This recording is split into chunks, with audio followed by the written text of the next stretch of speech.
Good morning. Good morning, Mutadini. Hello. So now Yeah. we have two AIs watching us. Yeah, Read AI is mine. I'm experimenting, but Firefly is the other one. If they're not here, I'm going to remove them because it's cool enough to, hang on. I'm not recording. Andrew, I told you didn't have to come. You were camping. Yeah, but then I ended up coming back in time, so I Okay. figured I should be here. Did you have fun? I Was could, it raining on you? oh, it was great, and that's why I'm here because it was raining very hard and soaked through the tent, and all of our bedding got wet. But, camping. I always think that, John and I went camping early in our relationship, and I thought it was always a good thing to do because you can see if somebody can handle, difficulties. Yeah, Simone couldn't make it, unfortunately. She Yeah. was Well, working. have you gone camping with her No, I haven't. I want to. before you marry? Good idea. Truly. I have to admit that It tells you a lot about somebody. Huh? I'm secretly happy, Andrew, that you ended up being here and not camping, but I'm also secretly happy that I'm not in an environment where you could suggest I go camping with you. That wouldn't go very well. If it doesn't have an undo button, I'm not sure how to use it. Andrew, my brothers and I used to go every weekend in Texas. We go to Guadalupe River, and we just would have the best time. And we go tubing down the river. It was just so much fun. And then Oh, nice. I didn't mind sleeping on the ground, back in those days. My bones hurt now. I've reached that point where now I want a thick mattress. But John and I've been camping. We went many many times. Camped in the snow. That was fun.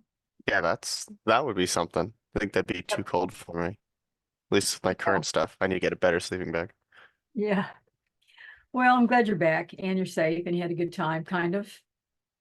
Oh yeah, good time overall. The night, Yeah. not so much. But otherwise, it's great. Well, I heard from Richard Holt. I had dinner with Richard Holton Thursday night and his wife. And Figursky has been published in a new journal. And so we're getting lots of hits on Figursky right now. And the lab is mentioned. So we're getting lots of hits from the lab. Oh, that's cool. It's an international Gursky journal. was a neat one.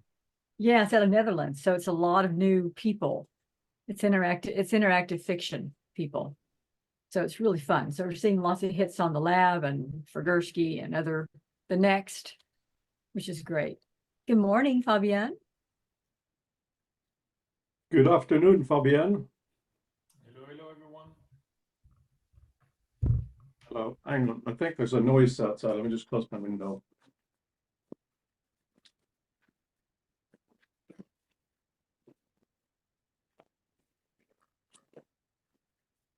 Yeah, so Andrew, Fabienne went camping this weekend, and my family did pretty much the opposite. We celebrated my brother's 50th birthday. So we went to this fancy English countryside home for the weekend. So that was also a strange experience. I didn't realize he was younger. I thought he was older. Oh, can I hug you? Yeah, no, he is 6 years younger, and his son is exactly 6 years younger than mine. So that's kind of cool. That's cool. Yeah. I forgot your brother's name. What's his name? Henning. Henning. Henning Andreas, and I'm Frode Alexander. So there's that funny thing there. Very German. I mean, very, very Norwegian. Yeah, I guess so. There's a little bit of German in there with the Andreas, so that too. So yeah, some of us met this morning. Adam was there. His afternoons, not just his evenings, his afternoons now are possible. We went through a few things, and it was really lovely. We went through primarily, Deanie, what you and I went through on Friday. So the language seems to have settled on library, reading room, elements, and those kinds of things. So that's quite good. I've been working on a script, which I think will be really fun for us all to look at because, at least for me, it helps scaffold my imagination. And scaffolding was one of the key things we talked about this morning. It was really nice to dig into Fabienne's notions of end user being able to modify stuff and so on. The meeting is, of course, recorded. transcribed, analyzed, uploaded, and all of that good stuff. So let me ask you this question. You're meeting now with folks earlier than this. It makes no sense to do this meeting anymore.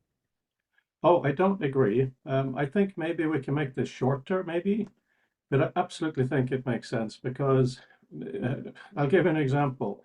I thought that one of the things we talked about today was it might be nice to at least envision having a voice assistant once you put the headset on. Whether we will implement that for September or not is quite secondary.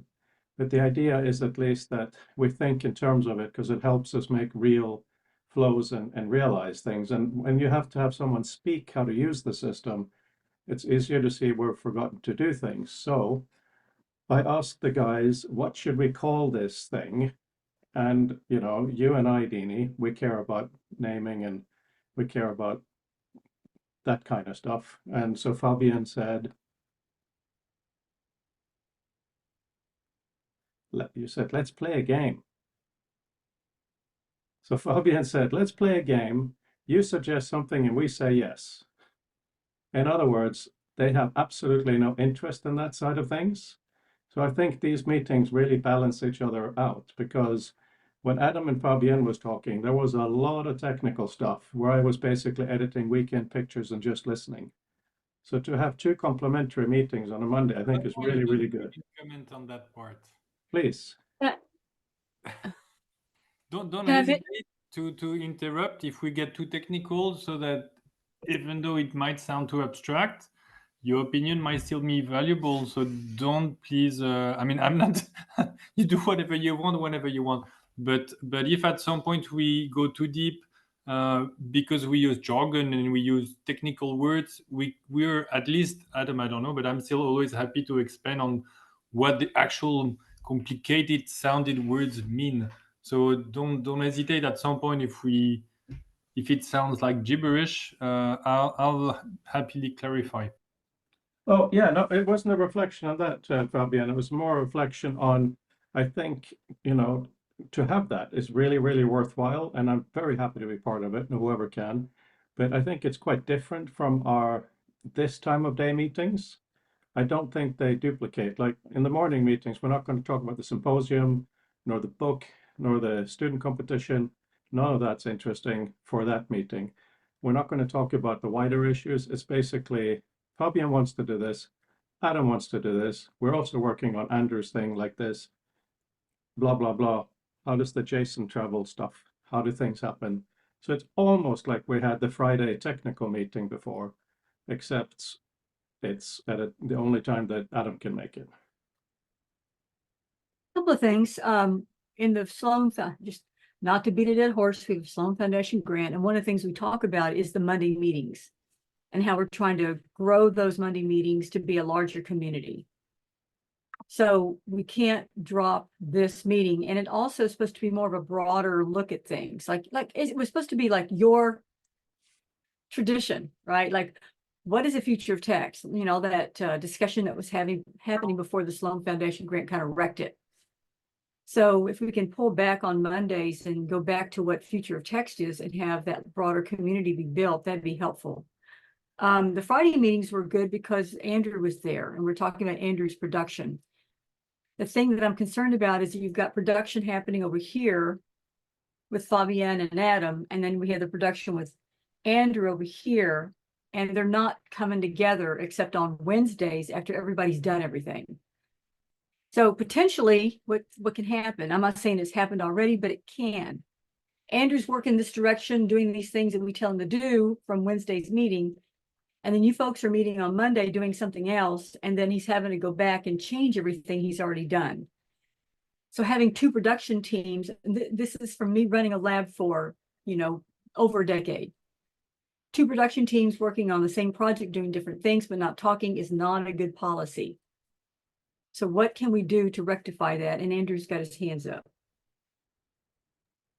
Yeah, I just want to say really quick, the two production team thing, right? If Fabian and Adam's work are their own sort of environments where they try their own things with the same data, then we don't have to collaborate a bunch. And that's fine if they meet separately. We start to get more of a problem when we have the separate planning, and then that feedback comes back as if it needs to be part of my project. And I've had no part in that conversation. So it depends on which route you want to go. I think for a while we did want to all have 3 separate projects, so we could demo them all, and that's fine if that's the way. If you guys meet separately, I don't think that's an issue if that's the way we keep going. But yeah, if it's feedback on stuff that I need to implement, then it's harder. Yeah, absolutely. To address that, Fabian, please take over this, but no, actually, you go first. I'll wait. I go first or you go first? I'm confused now. You go first, please. Okay, so first, I wish the Monday meeting was the future of text as it was before. I miss it. I think it's really valuable, and I think logistics and how to get things done right is also important. But I think injecting new ideas, having discussions, guests, etc., I really think is valuable. And I think if we can kind of maybe keep, I don't know how, but I think basically yes, keeping Monday as it was, I would prefer this, to be honest. And now on coupling and having 2 different things, honestly, I wish we were that productive that we discuss about something on Monday and then Andrew is far behind and it sucks for him. Sorry, Andrew.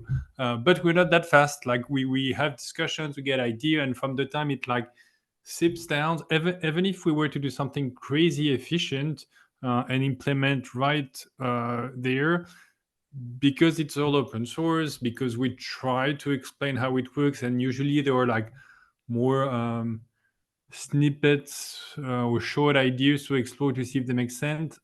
And of course, if we were to meet only, let's say, once a month, it would be risky, but I'm not too worried about this. And as Andrew, I think, highlighted, like if it's some of small explorations that are not interdependent, I don't think the risk is too big. But if we do, for example, maybe the JSON format about having the same thing at the right position, at format, then yes, we need to be synchronous and work on actually the same thing. And for that, I think we must meet together. But if it's tiny explorations, I think it's not too tightly coupled that it's making a big risk. Let me say this, that, you know, we have our own side quest. We got $14,000 of funding from the university, and that money's funding Andrew separately from this project to build out an XR environment for the visualization space for the next. So that's a little side quest that Andrew's doing on this, you know, outside this project. So he's not getting paid for that through this grant. And so what the VR money is for, the virtual reality consultants, XR consultants, is to augment what Andrew is doing, right? So Andrew's doing all the web XR implementation, but then there's all this stuff that needs to be done beyond that, that Fabienne, you're so good at, and also Adam. So it's valuable to pay you both to do these projects, to do this kind of exploration. They've got to dovetail with Adam and with Andrew in some way. And so what I'm asking us to think about is how the 3 of you can work together more closely, because I'm afraid that what's going to happen is you're going to go off this direction, and then he's going to have to start all over again. And we're not making any progress on the WebXR part, and he's going to get frustrated and he'll leave us. So we don't want to be doing that. And as a project manager for years, you never have 2 teams working in different directions on the same project, right? They have to come together. And so, you know, I know you're meeting at a time that's more convenient for European time, but if there can be some sort of communication about what you're planning to do at the meeting on Monday at early in the morning, our time, so that Andrew could read that when he gets up, respond to it, but then somehow, you know, meet during the week, the 3 of you, so you can hash out these things. I don't want to see Andrew having to redo things. Have you had to do that yet, Andrew, at all? I've had to redo stuff, but that's a lot of just because of the design changing. Yeah. And that's like a process we knew would happen. And it's never fun as a developer, but considering we're in a prototype project, I at least know to expect it a bit. But nothing significant yet. So we, Yeah. catch us while we can before it gets out of hand. Does that make sense? Yeah, I try to bring it up if and I'm fine with doing whatever the group decides. But if we end up going a direction that would sort of overwrite a bunch of development progress, I do mention it. And so far the group's been pretty receptive to at least hearing what I have to say. Yeah, so it's been fine. Rhoda? Yeah, so as far as yeah, Fabian, go. Very briefly, I think in the state we're in, redoing stuff, I think is positive. If it's small things, because I end up myself in my own project on my own. I'm not even collaborating with someone, and yet, let's say a couple of months down the line, I need to rewrite code because I learn more about the environment, and I can remove lines of codes basically, or refactor. And I don't want to send myself flowers, but usually if I redo it a second time, it's better than the first one. And that means in the long term, it's going to be clear. So obviously, it should not be a waste of time that we do something and then Andrew has to backtrack a lot and have to redo a lot. No, but redoing a little bit, in my experience at least, can be positive, because you get basically, that's also what I told Frode a couple of days, that I've rewrote, no, sorry, I told,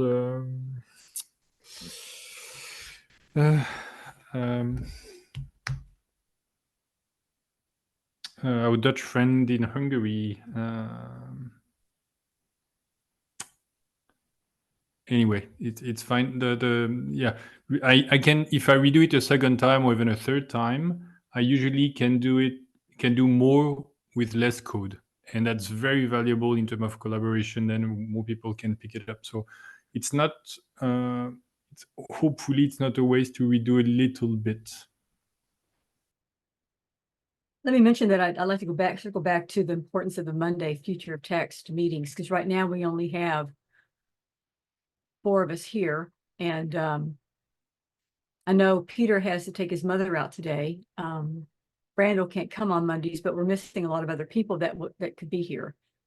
So I don't want to see the numbers drop on our Monday meetings. They should be growing. And I think it's been hard for the last couple of weeks because we've been so focused on the ACM Hypertext conference in our papers. That's kind of behind us. I've turned in my paper. I don't know, Frodo, what the status is of the other ones. But certainly Mondays can go back to talking about the general notion of future of text. And it doesn't have to be in just an XR, but also AI and other things. Yeah, right. So several things. As far as I feel, yes, Monday should be broadened, and Fabian is one of the main people to make them broader, because he's looking for people to do guest presentations, which has been very good.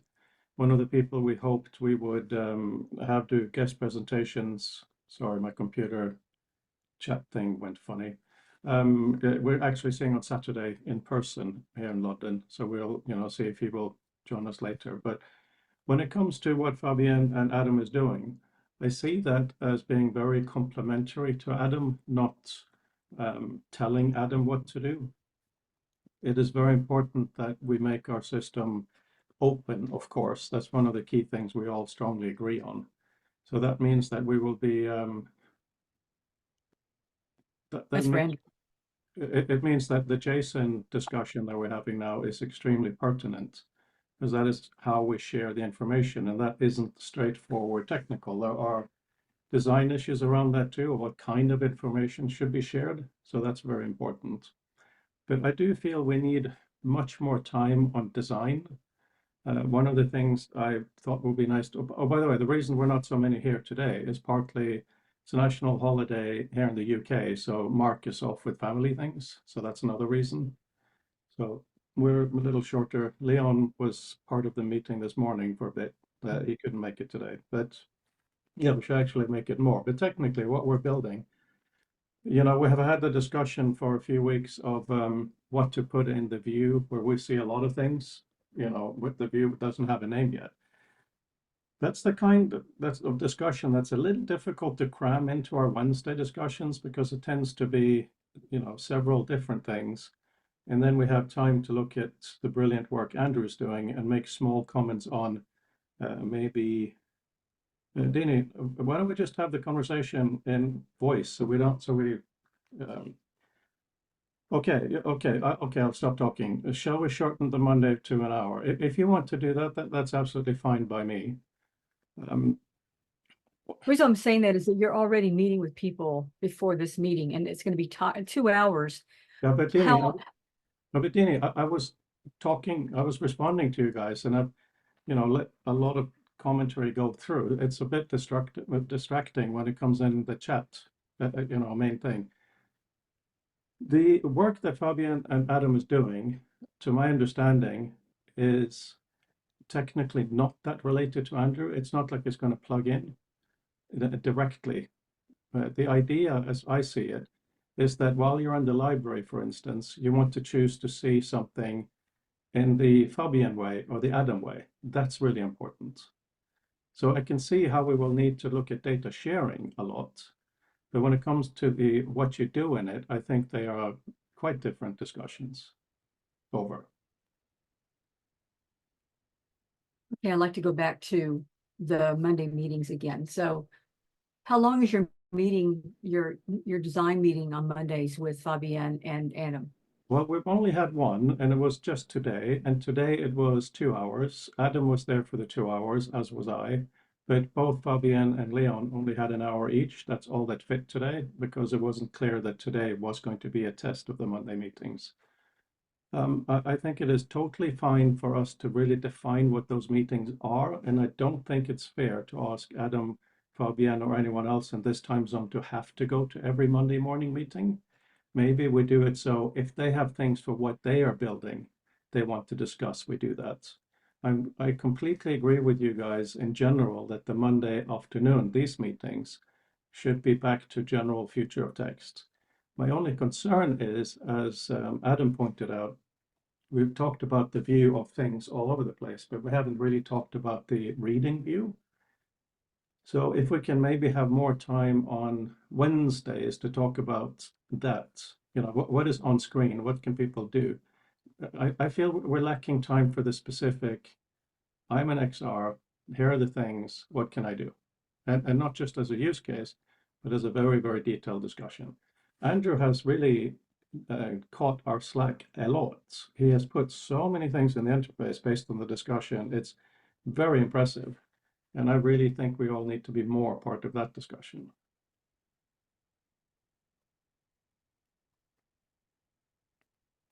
So I think, Fabian, it's the morning meetings, what do you want to get out of them? Because they were started primarily because of Adam's schedule, but what do you want them to be, the morning one to be shorter, or etc.? I mean, to me, it's always the shortest, the better. And then we expand if we see, oh, there is either a rush or a need for it.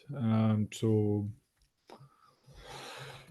yeah, I also, that's what I said a couple of weeks ago when we started to have this discussion due to Adam's timing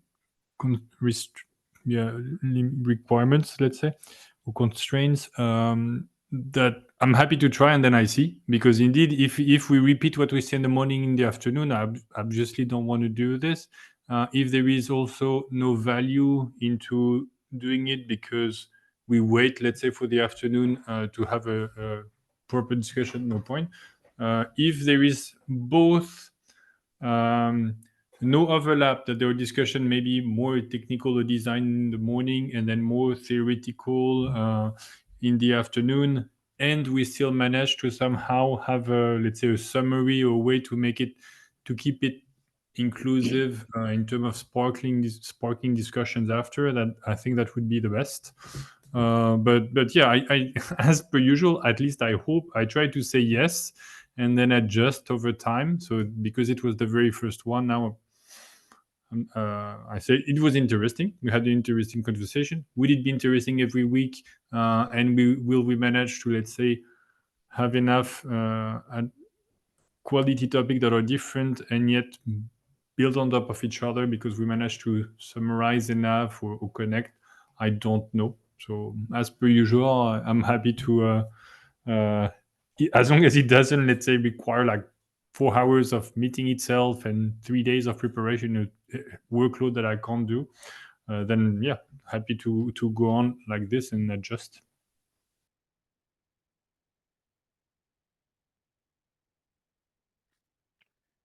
The balance of these meetings is interesting, of course, because right now, design wise, I think we're running quite far behind. Implementation wise, I think we're doing really well. So we also do absolutely need to broaden the audience for who can be here on Mondays.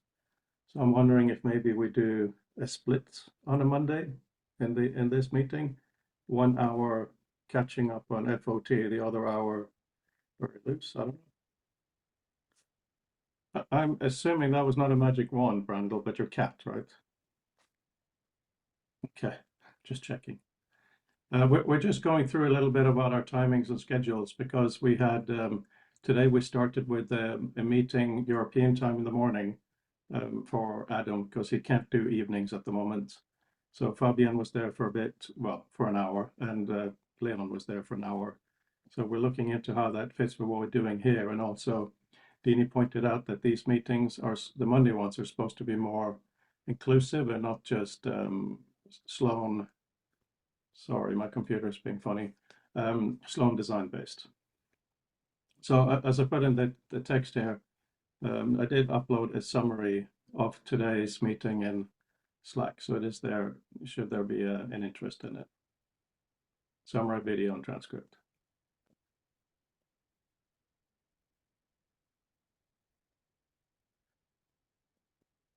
Maybe we should do a different, one sec.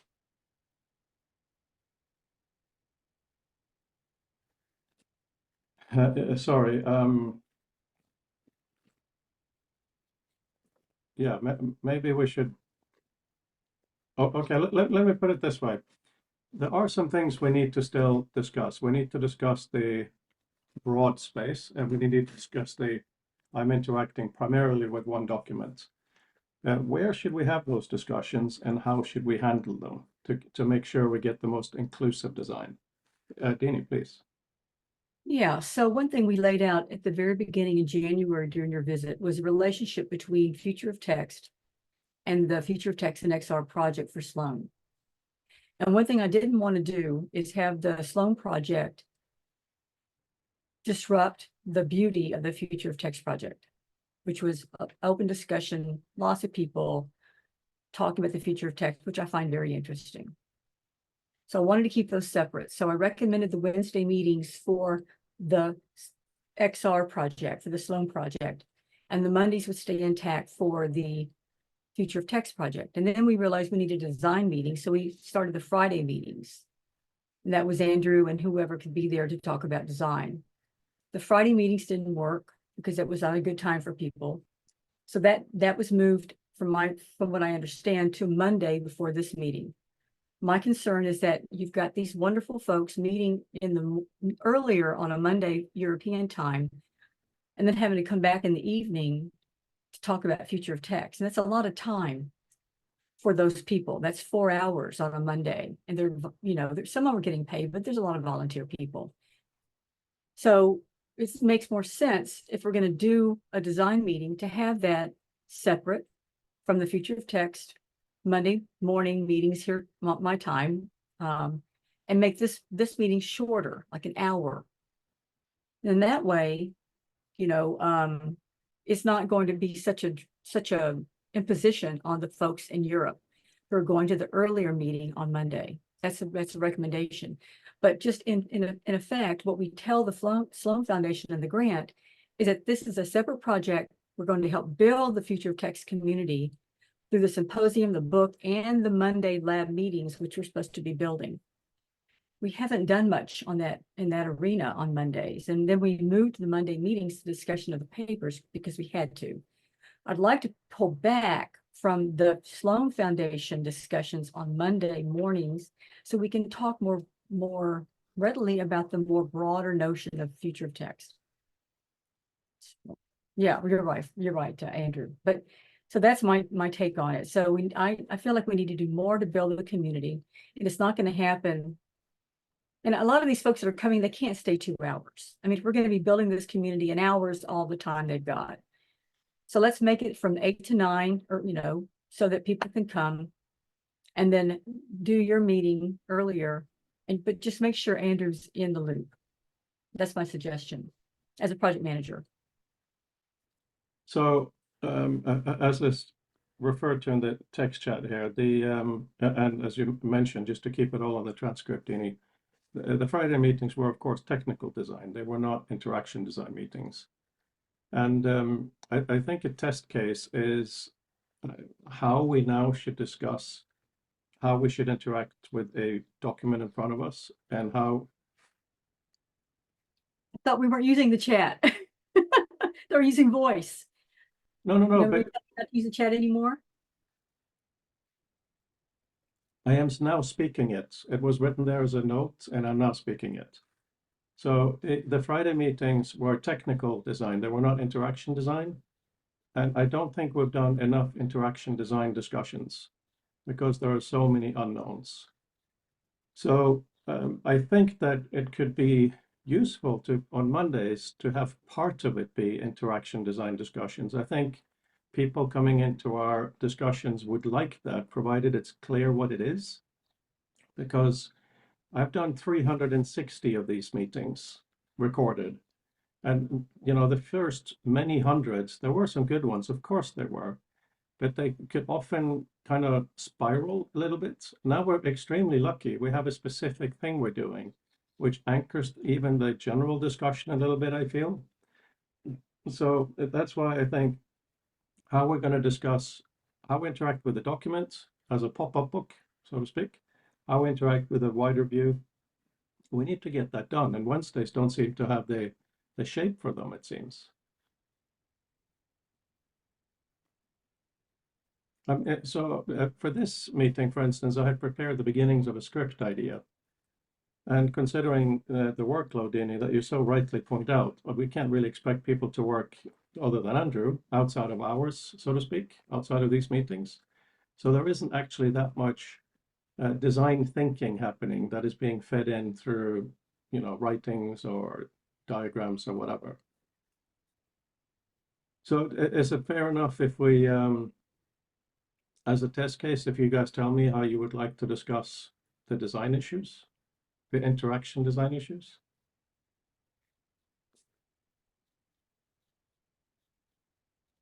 You all agree we need more though, right? Because we're heading into building more stuff and we don't actually know what that should be or not.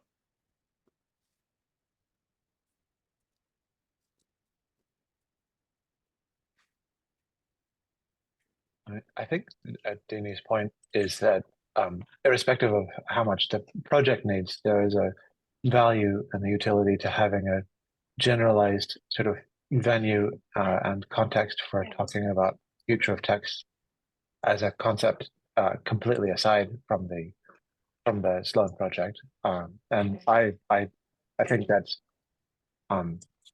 really an important point for people who have because if people come in cold and are just interested in what text is, then this is the only time and place that we have for them that isn't sort of dealing with the minutiae of the specifics of an important but a specific project, which may not be their project, and certainly that nobody who isn't already part of the community can be relied upon to do so.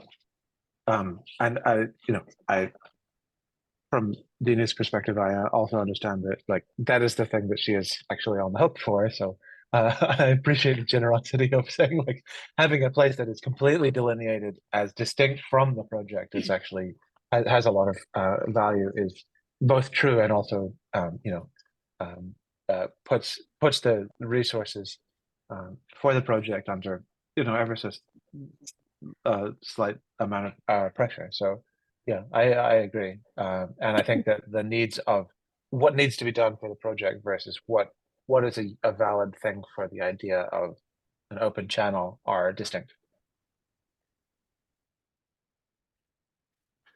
Thank you.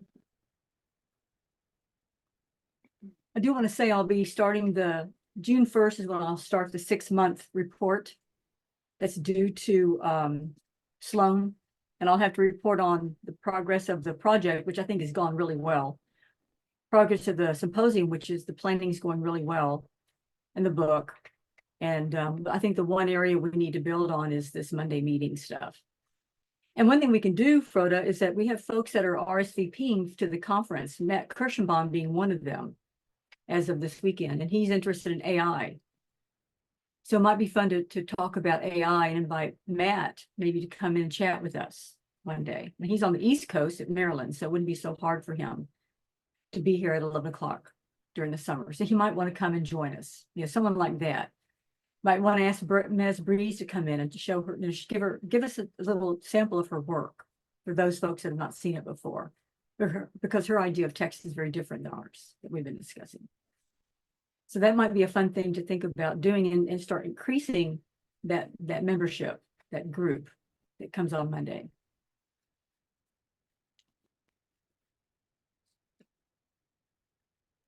The Monday meetings, the successful ones, generally had a theme that I emailed to people. So maybe we do that, or maybe we don't. Maybe we do, for the sake of throwing ideas out there. We have, for a while, we had a monthly special presentation, had someone come in. Those meetings were much better attended, and they were announced to the FOT and wider community. So maybe we do either monthly themed or every 2 weeks themed, so that there's a bit of a time for a bit of a build-up and people can take that time. And then we take the other Mondays purely on interaction design, at least for a while, because right now, I think that is something we really, really need to do. And then on Wednesdays, we can talk about the under the hood connections, JSON and so on, and also the to show Fabian and Adam work when Adam can be there, in addition to the main of going through Andrew work. I don't know. It's really hard writing a grant. The hardest part about writing a grant, and I will go on record saying this in the AI that we're doing, and that is that you have to promise things. It's kind of like writing a syllabus for a class, right?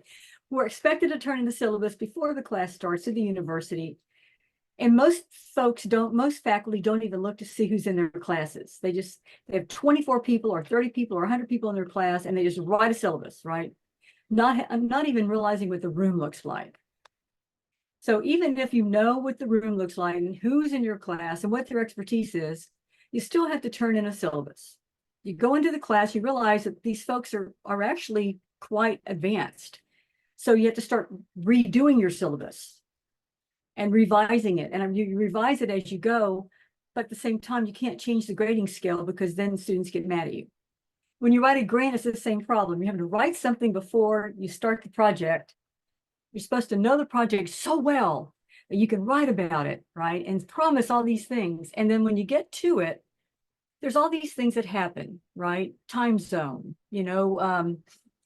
people getting busy, all these things that happen. And but you made these promises.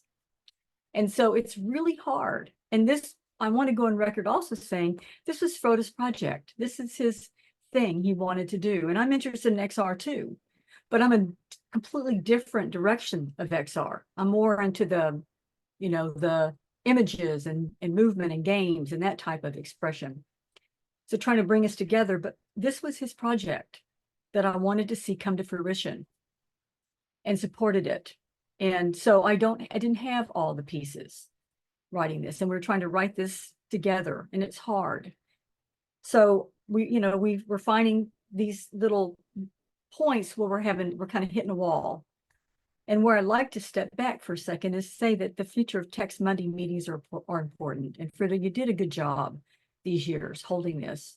We should honor those Monday meetings from that perspective, but we also need to from the Sloan Foundation grant, which we promised. And I'm on the hook for. So as Brendel says, so. Well, I mean, for what we told Sloan, you know, we will be holding the meetings and we will make them open. We haven't made more promises for the Monday meetings than that. You know, I believe from the writing, the Future of Text Symposium is a big deal to broaden the community. And you know, we have Dina, you and me, of course, we have to finalize the student competition, which is getting to be quite important, and then make them public. But I do feel strongly that this year we have an insanely incredible opportunity, and the fact that we're building something together. You know, for every year of doing the book, for instance, we've talked in the community generally about we should have software to view the book in XR. Never done it. Now we're doing that because we can easily, once we have the proceeding system, we can easily package our own book to be viewed in exactly the same way. You know, that's why logically proceedings and our book is the same thing, right? So to have that dialogue with the wider community around the general notion of the future of text, I've been doing that for 13 years, 14 years, and I would continue to do it. But to have the, as a kind of a totem pole to revolve it around now, the actuality of what I'm doing, I think is much more exciting for people in general too. But, and I do, by the way, I don't think we're polarizing each other. You know, I think we're circling the same thing because I do agree the Monday meeting shouldn't just be what button do we put here? No, absolutely not. If in the meetings on Mondays it goes into, you know, what is important is for this and that to happen, and someone starts talking about something far off, absolutely fine for a few minutes. You know, someone will take it somewhere else. So probably what I'm suggesting here, we you know, we keep making clear to everyone we're working on this. We're discussing it on Mondays. Please join us, and the conversation will go broad. And then monthly or so, we'll have a specific topic in this area. Does that vibe with people?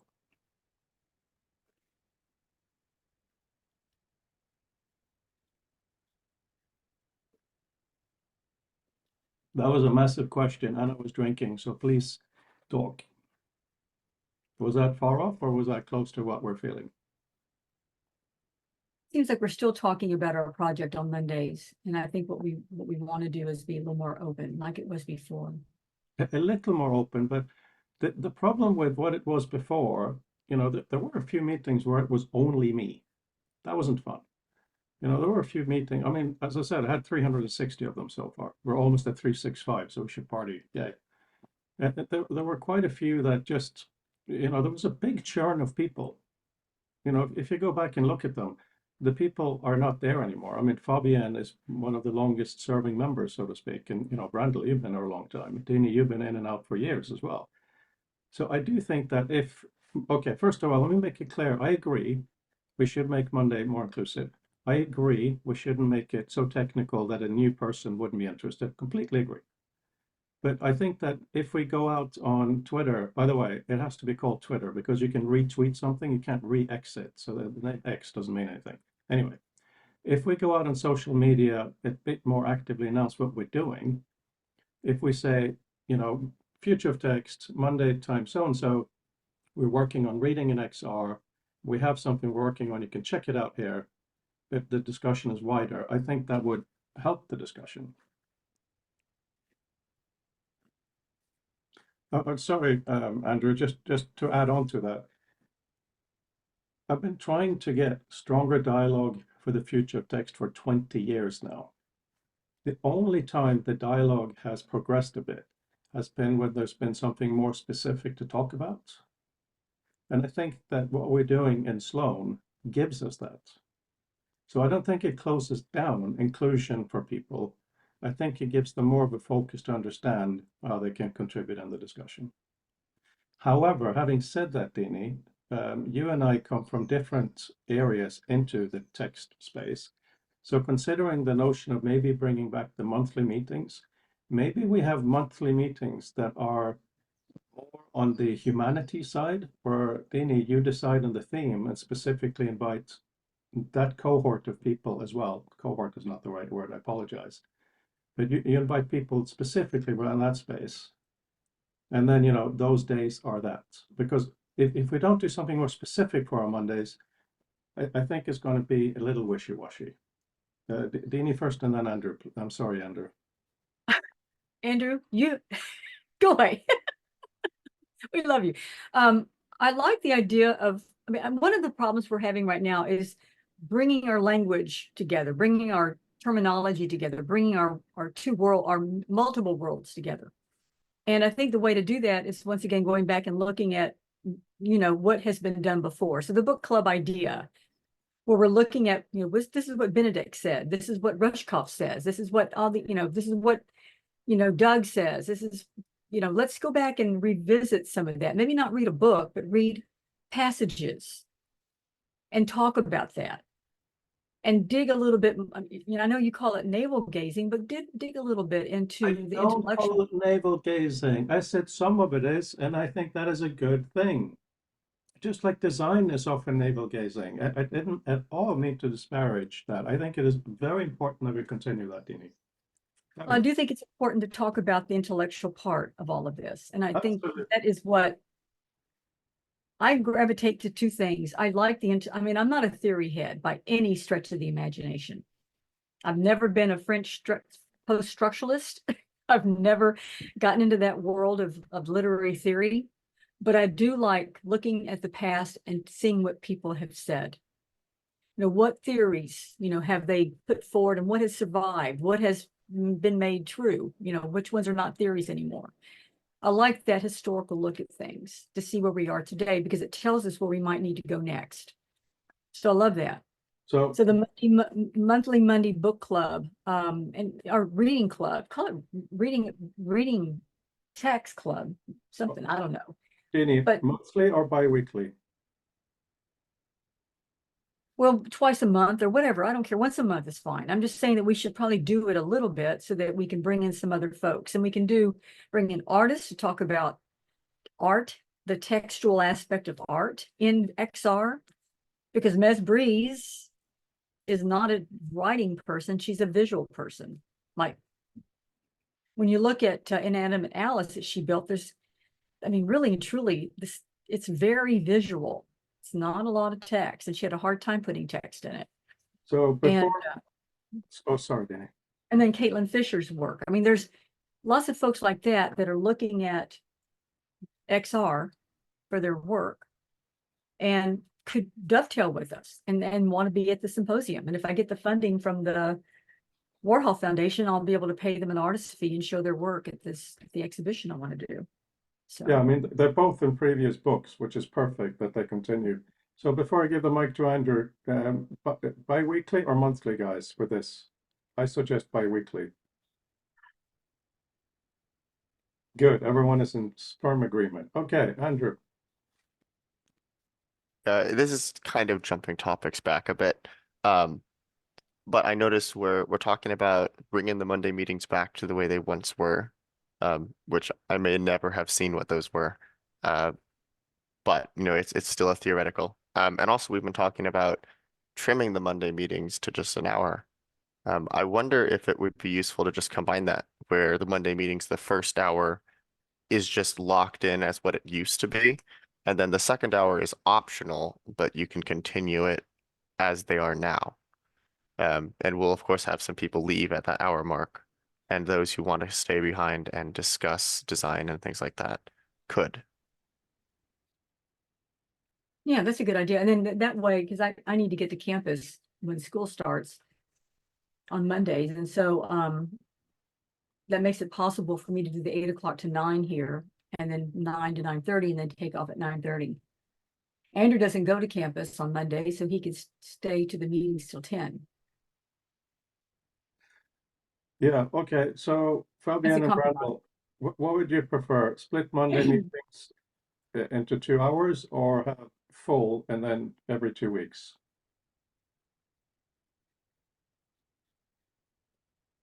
I don't know that I have a strong preference. I mean, the thing that has impacted me most recently is that I got too busy to be able to give much time to this. And my time should be coming back, but it can go away again at some point. So I think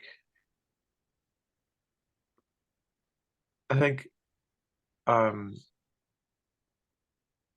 being able to kind of schedule interesting stuff infrequently is probably generally better for people to be able to commit to than for having a little bit here and there, because so maybe just an hour fortnightly is is as much because you know that there are two things.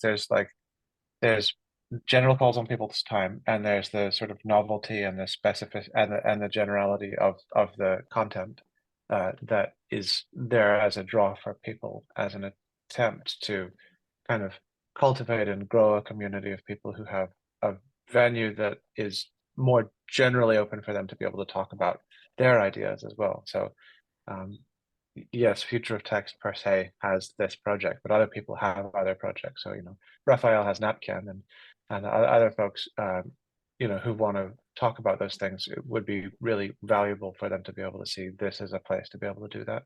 And yeah, so I would think, honestly, like it would sound like maybe you were thinking 2 hours fortnightly, but I would even go less, or more, possibly even 1 hour monthly. It's about the quality of the thing that you can suggest to people, and the lead time that you can work it out so that people can kind of move their schedules around so that they can make a thing that contains enough of a draw for them to be able to get to and recognize as a regular thing. Yeah, I was going to say to build on that, and to add to what you're talking about, Frode, is that some of the readings we could be doing is on design, like best practices of design. It doesn't have to all be theory, right? But I was thinking of something, even looking at the notion of interactivity from Janet Murray's perspective, and how we've moved a little bit different direction with interactivity, understanding that non-trivial activity doesn't ruin immersion, right? So looking at these kind of concepts as they impact the project that we're working on. So it doesn't have to be something totally outside of the project. It's something that can build on our thinking. We need to bring our brains together into one place so that we can have common language, common ideas. We can share these things more readily. Yeah, I hugely agree. When I mean design, by the way, I'm talking about specific design for specifically what we're building now. But I think, to put the summary in the chat, I think we have a solution. What we should do is combine everything we just said, meaning every 2 weeks we have a themed meeting that we announce to the world that will last 1 hour. After that hour, we will move into the business at hand with Sloan quite clearly. If people want to stay for that because they want to see real world XR building, they are extremely welcome to, but they shouldn't feel that they have to stay there for longer. If sometimes the discussion goes a bit longer, that's not exactly a problem either. How does that sound? I think we can make that work with the Sloan Foundation grant. I'm happy with that. Good. Very good. By the way, Starting to get there, but okay, so to talk about design for a minute before we do other things. So I had a frustration last week with how to do annotations in Reader. I then called Dini. We had a lovely chat going through annotations in Reader to be extended into here. The reason for it was Mark helping me do my thesis editing or whatever. He was annoyed that software isn't really optimized for editing or in reviewing, it is for reading or writing. So all that was done was, instead of just having colors as an annotation option, you have what we call semantic annotation, for the lack of a more pretentious term. All it means is that you have categories of what you want to do. Often you want to annotate based on your own preference for your own reading, interesting or nonsense. you know, green and red. That's clear kind of thing. You will also, in the academic world, do annotations for other people, like helping someone with their papers, like not logical or grammar. You know, you will have a few kind of keys. Can't remember exactly what they are, but Dini and I went through them, wrote them down. It was great. That's now being implemented. It should have been done today. It might be done. Anyway, it should be ready for Wednesday for you all to try if you want. The point of that being in part of this discussion is one thing that's become very clear. Well, this part from the very beginning, reading and writing are intertwined. So for us to say reading one year, authoring next year is semi-fake. Of course, we all think that, but we had to say something. So what we're now building with the key main Andrew work will, as I know we agree, at some point involve not only choosing from a proceeding what is interesting and what is not, but also different means to annotate, to note down how we feel about that work. This is a discussion that's really core to all the work, because my dream, and I think we share this dream, is that if we start in Andrew XR or wherever, and then we choose to switch over to view it in Adam world or Fabienne world, our annotations should carry across at least our semantic meaning of them. You know, they might use a different thing, but if I'm highlighting, you know, these things are terrible in a paper, and then I go read it in a completely different view, that has to come with it. So that's why the technical architectural things will have to support that. I just think it's been really, really exciting. We discussed it on Friday, Dini and me, and this morning we had some discussions on it too. I think this really gets to the core of what we're doing. Any questions on that? I have one other thing to say after that.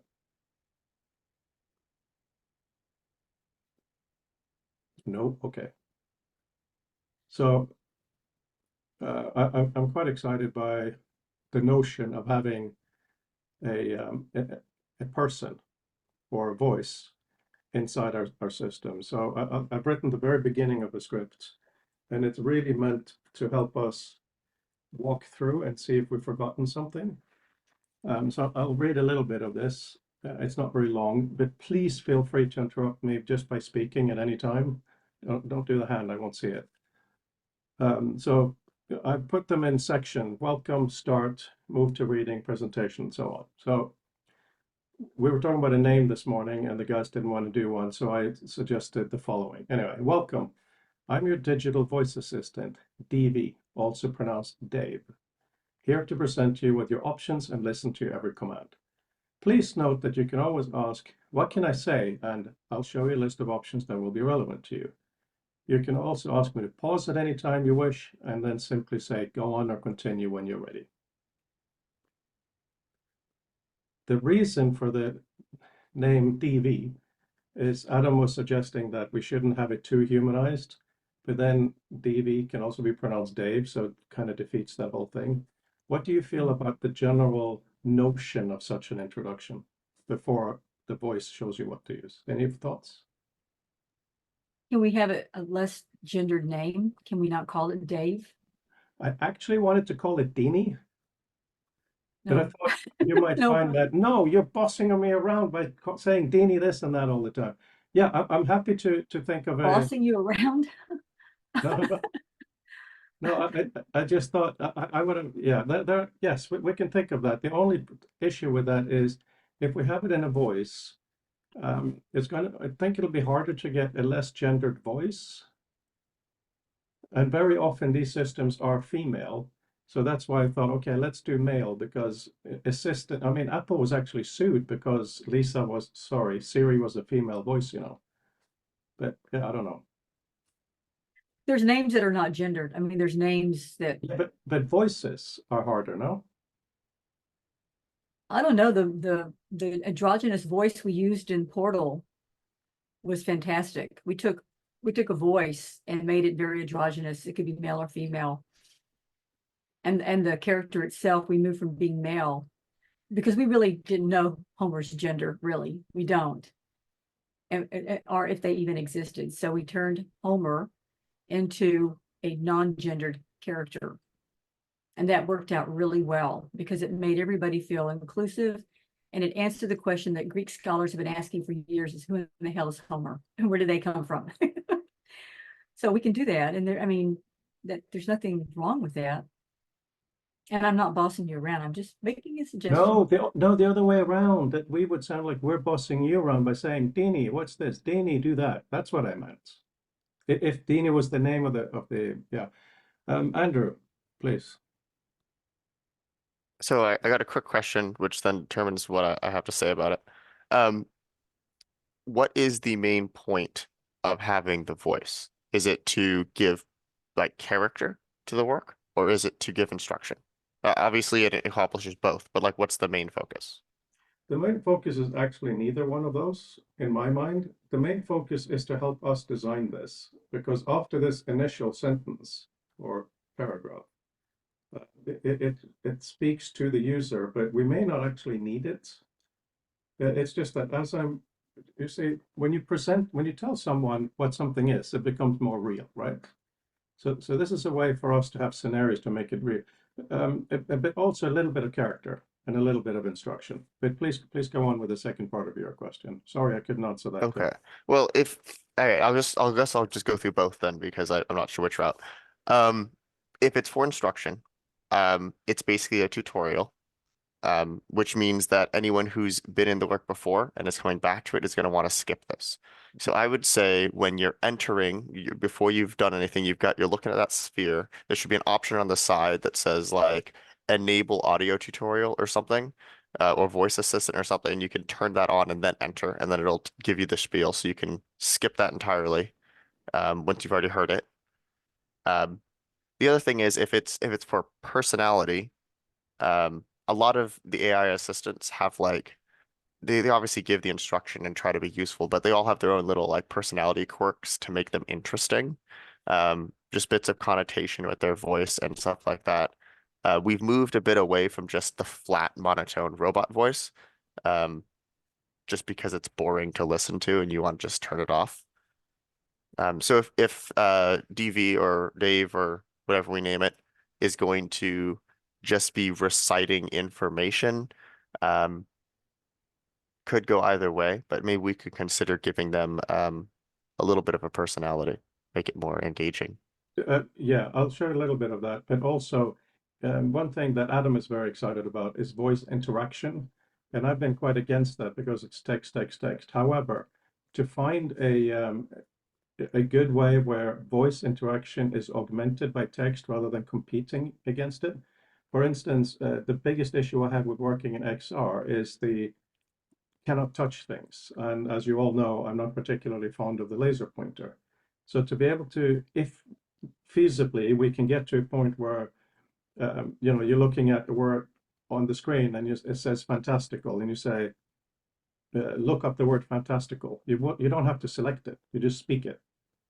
Right, so it would also be a conversational interface, but let me give you 10 seconds of this.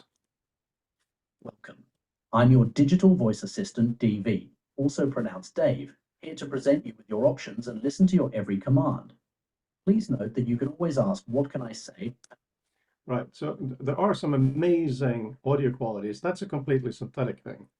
But for now, Tini, maybe we consider what you said about male, female, and just leave that for now. Let's not just barge ahead with Dave, it's not what I'm saying, but let's think about the script in and of itself to help us do the thing, maybe? I don't know, what do you think?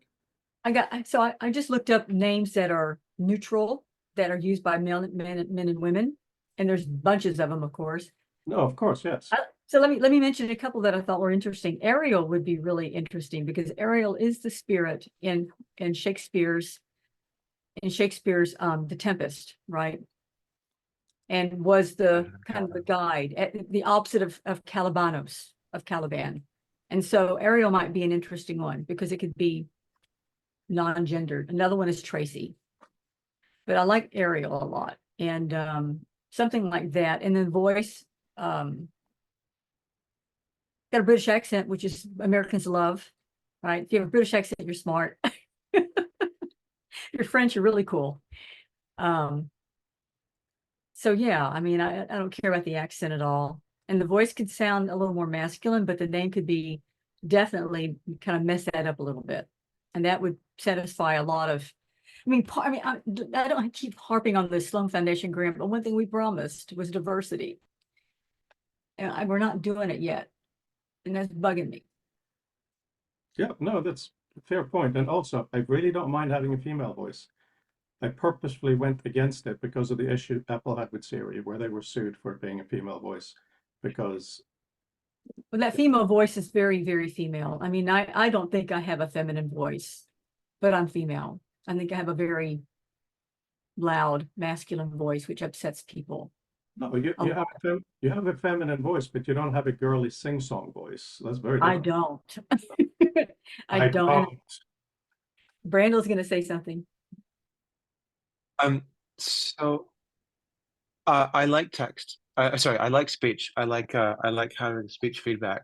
I don't know that I necessarily buy the utility in personifying an agent that is responding by text at all. Like, do you need to have a character, or is this just the system? And I also don't like so you said respond to your every command, and it's that might just be just one comment, but it's what one sort of part of the overall statement, but it could be laying on the subservience and power fantasy notion a little bit. And so, two things: does it need to be an agent, or can this just be the system? Is a question that I would pose. And two is to what extent is it providing value to underscore the power dynamics with this framing of like, I'm here at your beck and call. Oh my God, I would die for you. I don't love that. So I don't but yeah, so in terms of speech, I think speech is good. I really like the combination of speech with the visualization of text and having the ability to locate things in particular places. I'm not sold that it needs to be agentivized and personified into a specific character unless it serves that purpose. And in particular, unless there are multiple agents that sort of constitute different roles and have different purposes, or in a context in which you're having an explicit interaction with a person here and then the agent here. I like names don't like if you're just talking to one person all the time, you never use their name. You're just anytime you speak, it's to them. Yeah. So yeah. So like, is it this? Does there need to be a distinct entity from the system in which you're sort of operating versus the agent? Is the main question I think I have. Dean, is it okay if I go straight on that? Yeah, I do want to build on something he said, because I think what he said was really important, because I think the problem with Siri was not the feminine voice. It was the fact that she was like a slave. And when you say, I'll be here at your beck and call to do whatever you friggin' want in your female voice, that adds problems. So I think the idea that we're here to give you instruction. We're here to give you advice, and then have a more neutral voice, or it doesn't matter. I mean, just be diverse. Right. Yeah, absolutely. So there are many things going on here. The point of the script is none of this. The point of the script is to walk you through, to walk us through what can happen. I think it would even be too long to actually use it. When it comes to the actual voice assistants, with all due respect, Brandel, I don't like having to say Siri. With my watch, I don't. And one of the things we talked about this morning was in Star Trek, the way I think the logic is, you tap your communicator, like, lift your watch, exactly the same, and you say, Emily, could you come here a second? And the system interprets the first thing as being the address, because there's a limited vocabulary. Emily means my wife. Takes that as an audio sample, sends it to Emily. If she then taps her communicator and says, yes, I'll come right away, or replies it somehow, then you have a voice line. But it means that the command becomes the ringtone, so to speak, right? There's no reason for me to say, what was the name of the computer in, computer, like in Star Trek, to say Siri all the time. I agree with you. To say Dave all the time, I agree with you. I wanted to honor somebody. So it would be Dave Millard, because he was the reason I have my PhD. That's my personal little side story. So completely, I don't mind the idea of talking to the system. I mean, we were thinking maybe calling the whole system Augment. I don't know, many ideas. But I thought having the system and the voice guide being the same thing might not be a good idea. But let's, for a second, just skip ahead to you're in the middle of this and you're looking at stuff and you speak. What can I say? Something like that. How would we like the entity, which then replies with first saying, here's a list of commands that are relevant to what's in front of you. What would that entity be, do you think? I don't know. Well, one way to slice it is to have different entities with different commands. You know, that means that there is an implicit context that can be cobbled together for each of them. You know, one of the reasons why we have names is because we can talk to multiple people. Yes, But Brandel. I'm jumping the queue. No, I was saying yes, Brandel, as in that's a good example. Yes. Right. We should just make it Hal. Well, that's why I also wanted Dave. What are you doing, Dave? Dave's not here. Cheech and Exactly. Chong. I'm sorry, Dini. Sorry, go ahead. And I was just going to say, Fabian, now that you're busy, it's your turn. But Dini, you can take up the slack if you want. What you're asking for, basically what you're asking for is how do you initiate contact with the system? What's that keyword? And we're inculcated with the idea that it's a name, right? Because I use Hal laughingly because it comes from that, right? And of course, Hal is evil in the end, along with Dr. Chandra. So, what is that first command where you get attention? Computer makes sense. System, something that is that's not a human. So again, let me just say this. You shouldn't have to say that. That was the idea. That was the point I was making. When you're in our world, if you speak, you're speaking to the system. So you shouldn't have to say the name more than you should not say it ever, actually. Just seems to me you should just say, I need to see a menu. I mean, we're in a time of AI and ChatGPT. I don't have to say ChatGPT. Yeah, I just exactly. Yes, I could. Yes. Sorry for the confusion there. That was my point. Other than if it introduces itself, and I'm not saying it needs to, absolutely no reason to give this thing a personality beyond the actual voice. Yeah, Fabian. Yeah, it's a little bit also what I mentioned earlier that to me, if it's for the purpose of accessibility, like for example, if I'm traveling or if I cannot use my keyboard or even move my hands, that's exciting. If it's buzz or tricking the user to invent a personality in a thing that doesn't have one or give a false sense of intelligence, I don't find that interesting, to be blunt. And overall, naming in general, I think is useful based on what the thing does. So for example, if I had here specification on that thing, whatever it is, with a voice is going to do A, B, C, D, but not F, G, Y, G, then I'm like, okay, maybe that name would make sense, maybe not. But for now, to me, it's too early to even have a strong opinion, except about that. For me, accessibility there would be the one driving force, let's say. But personality, naming all this, or even the, how do you say, the tone and all these kind of things, they were, it's interesting, but to me not that yet thing I would invest a lot of time in. It reminds me a little bit of the last week, the debacle from OpenAI about the similar voice with Scarlett Johansson and the Her movie. I don't feel comfortable with this. So yeah, again, for me, accessibility and then a name that comes from usage. But before this, I don't have a strong position. Okay, on that note, let's move on with the script and ignore every aspect of the character, including whether the character exists. So start. We start here in the library. For this demonstration, you will have access to the ACM hypertext proceedings shown in front of you. Just point to it and pinch your fingers to open it. And then in case it is a character, there's a little thing here, nothing happens for 10 seconds. Please point to the ACM hypertext proceeding by pointing to it with your index finger, making sure the line which then extends from your fingers lines up with the proceedings. Then pinch your index finger to your thumb. This is, of course, an example of it guiding you. I don't know if we need that. Very little left of the script. You'll notice the library fading away and moving from you into the background. You're now in what we call the reading room. So this is something we need to design, how to do that transition.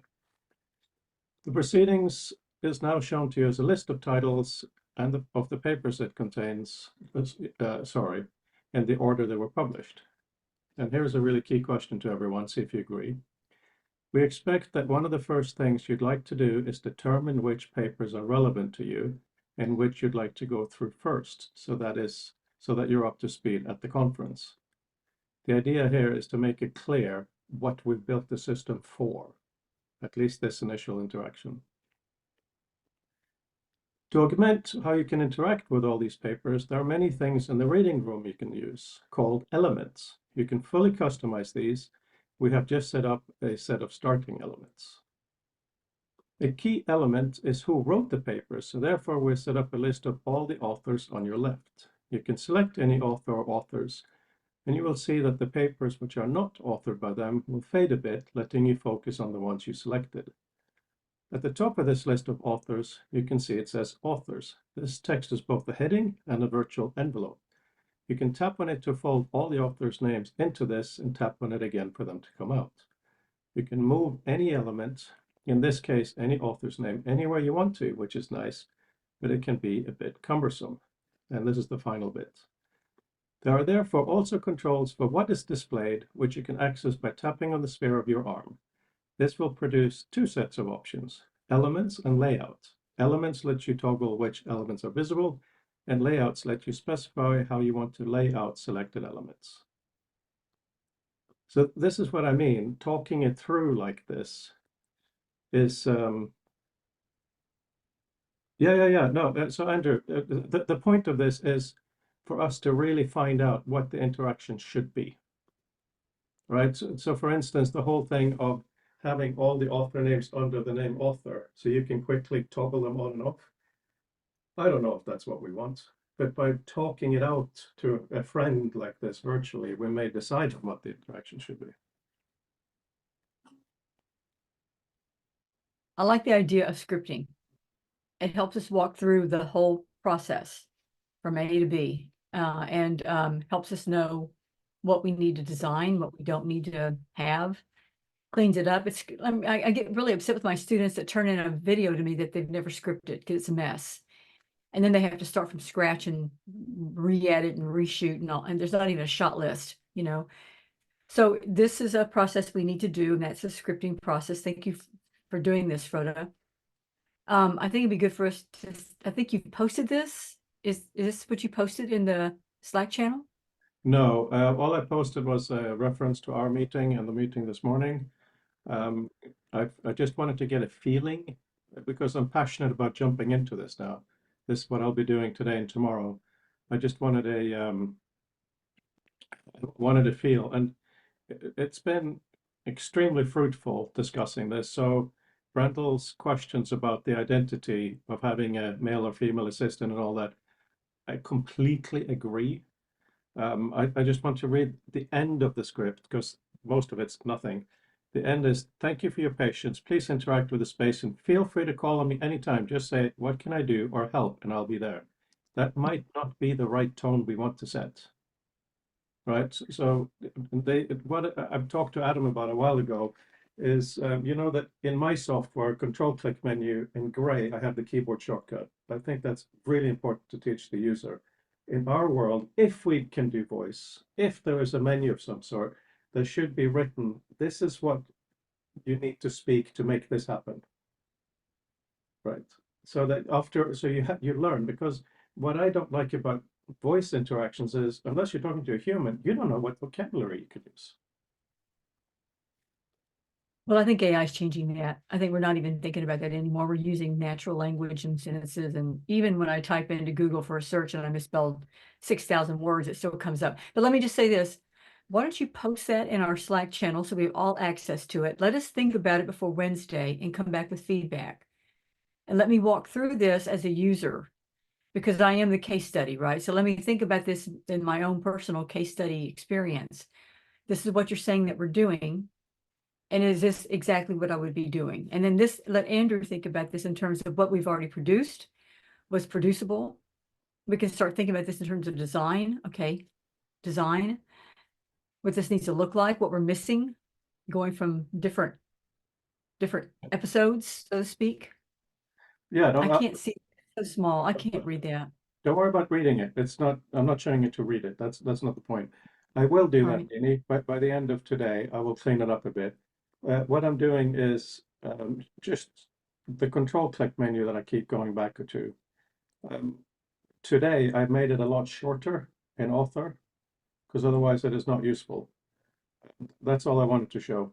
And Dini, the macOS Reader, I'm explicitly targeting you because of this notion that I heard a week or two ago where the user should feel powerful. No, sorry, that's wrong. The user should feel mastery is completely different from ease of use. I just love that angle, right? So everything I'm doing right now is purely about you because you are a very intelligent user who's not necessarily the same category of nerd I am, right? So how can you come to my, no, mastery. You should feel that you've mastered it. You've become expert on that. Okay, you say expertise.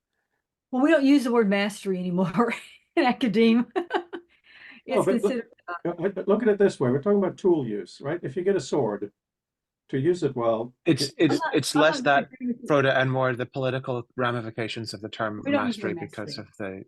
of the same that we don't use blacklist, we don't use slave and master, we don't, they're just things that we've moved on from for important historical reasons. I understand that.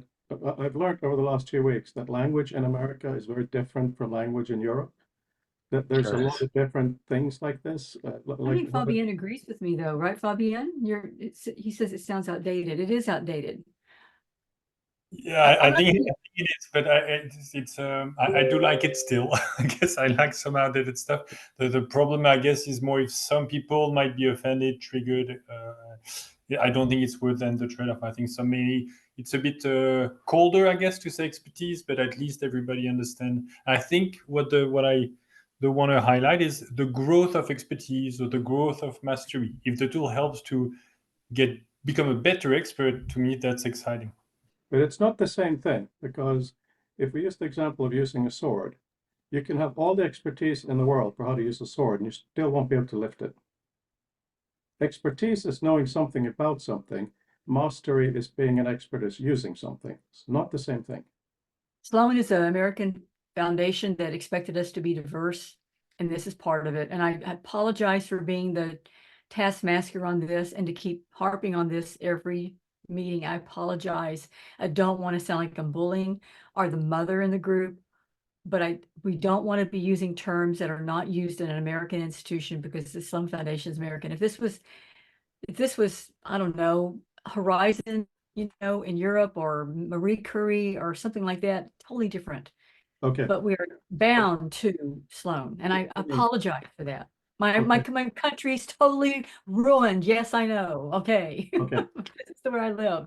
Okay. And there's some correct. Okay. Right. In these meetings, please, no more cancellation over language, okay? I mean, Brandley, you got very upset because I said an interaction was horrible. I have learned that Americans in general can see words as violence differently than at least I can. I accept that. I'm not saying that we should put the word mastery into any document sent to Sloan, right? But what I'm talking about is the general notion of someone being able to master their craft. The fact that that has overtones and so on, I accept that completely, right? I mean, okay, right. I feel, you know what, it just feels very strange to me to the guy who used this terminology is a British legend in terms of marketing and design. And he was talking about, you know, designing taped cassette recorders quite a long time ago and how it was important you press the buttons, the user feels mastery over that. Mastery is not the same as proficiency. It really isn't. And you know, to kind of get, I don't know. No one says it's the same as proficiency. We're saying expertise, but Well, what I'm it's not trying to ex- say, Sorry. what I'm trying to say is that I can't apologize for my country and the way we're seeing things. We've had some very tumultuous decades and hundreds of years of problematic, just as England has, every country has had. Yeah, But but we're reckoning with it, and I think it's important that we do. I mean, it used to bother me when I was called a chairman of a committee. Obviously, I'm not a chairman, you know. Right. So what do we call that thing? Why are hurricanes only women, not men? I went through this since the 70s. I'm And where so 50 years, let me just finish. 50 years of this, I've been involved in this, right? And things that I've pushed back on for myself, just to get us to a place where we could start to think intellectually.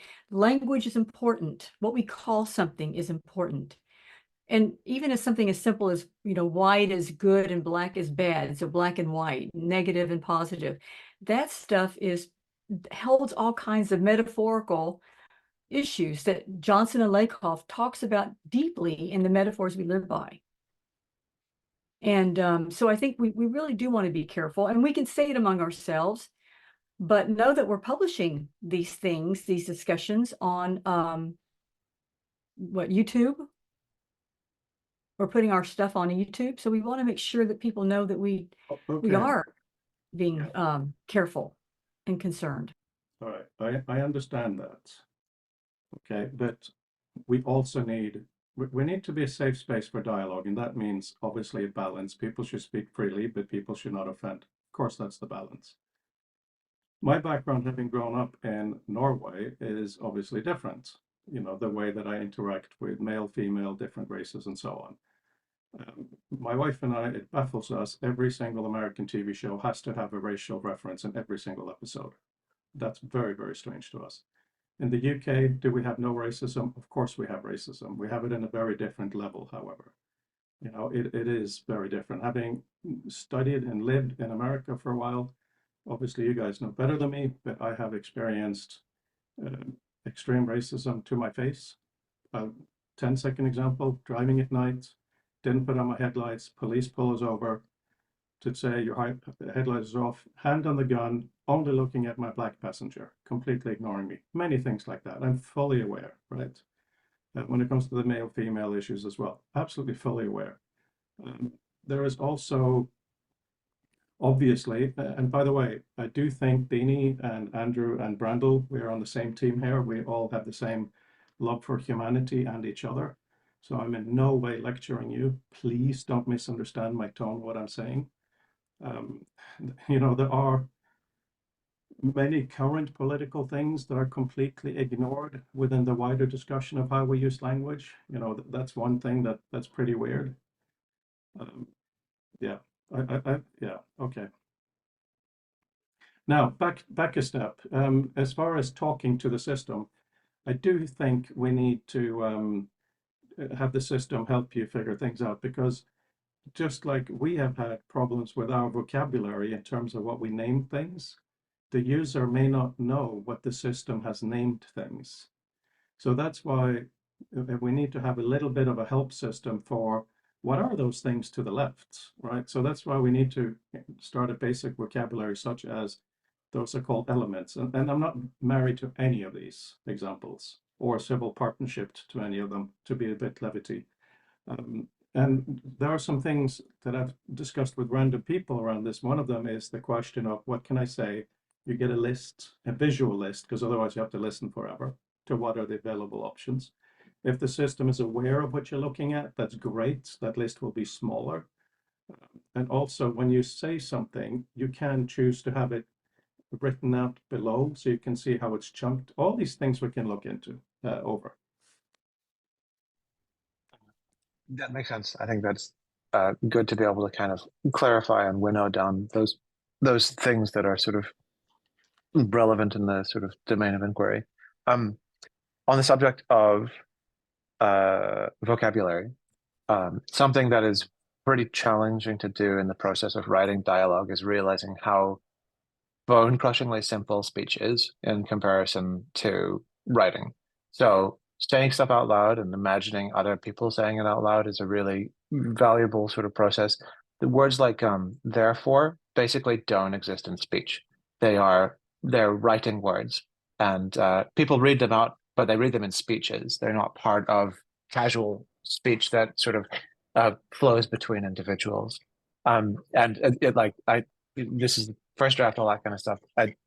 The second one that I would recommend, and this is less a critique and more a recommendation, is that it would be really, really great to focus on the agency, the actions that are possible within a system, to be able to say, you can do this, you can do that, you can do that. And then if there are ways, and this would be a sort of largely a question for Andrew, of identifying and highlighting certain regions to be able to create deictic language and have that kind of correspond. And then after that, rather than saying you will have or you may have noticed, then sort of pulsing or highlighting certain regions in order to be able to direct folks' focus to the specific things, such that that you can maybe visually locate the speech in adjacent to those elements, but also just turn all of the handles that you have to be able to kind of direct people's attention, but don't say that you're directing, but just say this is the thing, it's here. But yeah, like just devastatingly simple, just embarrassingly simple is the way to go with language.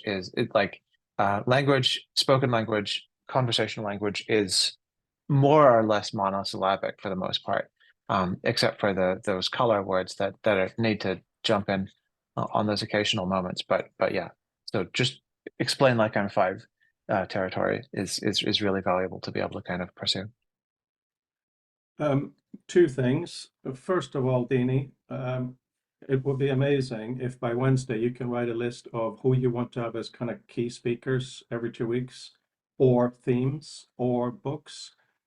Doesn't have to be by Wednesday, whenever. Then we can start scheduling when to tweet these things and to email. This is not up for discussion, you decide, because you know what you're talking about, so you don't need to worry about back and forths. If you want us to suggest 2, of course we can, but this would essentially be Dini's book club, and I think that is really, really valuable. Is that fair enough?